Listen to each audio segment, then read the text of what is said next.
My name is Austin Rowland, and this is my Lab 1 video report. Purpose of this lab was to determine the amount of excess charge that is on a piece of tape.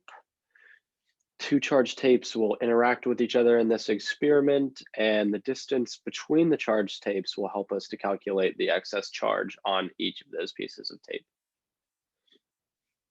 So the experimental procedure for this had 5 steps in total. So the first step was to create the charge tape by pulling away from the base tape. Second was to determine charge by allowing the tape to interact with a negatively charged pen. If they are the same charge, then the tape will be repelled. And if they are opposite charges, then the tape would be attracted, and you can determine charge through that method. Then third step is to create a second identical charge tape using that same method. Step 4 is to move one tape above the other and record the distance in which the top piece begins to float or repel from the other piece of tape because they have the same charge. And step 5 is to make sure that you record the length of the tape piece, and this will be used for mass calculations later in the experiment.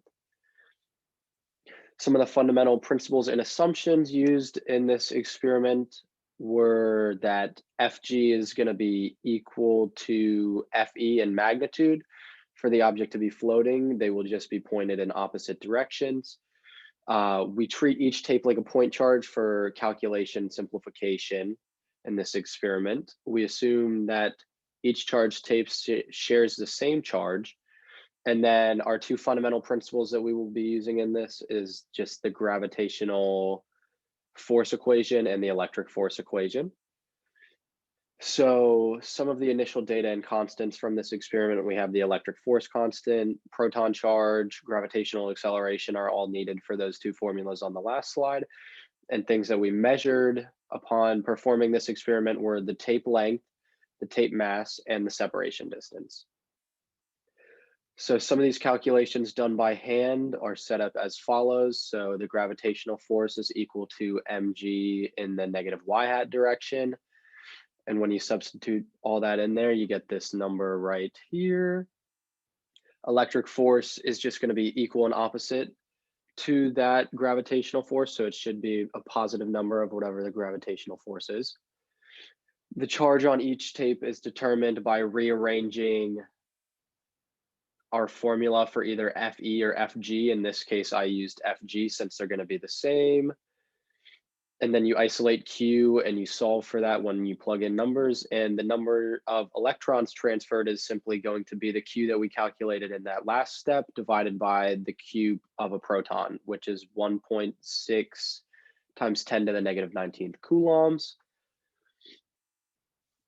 So here is my glow script computer model, which you can see up top. There's all those initial value declarations and then some of the calculations for gravitational and electric force formulas. And then there's just object initialization and adjustments that were made to each of those.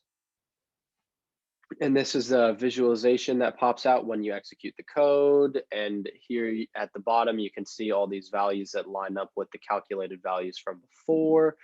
So relating those principles back to the computer model. So we use the electric and gravitational force equations to model some of these arrows that are on each of those point charges.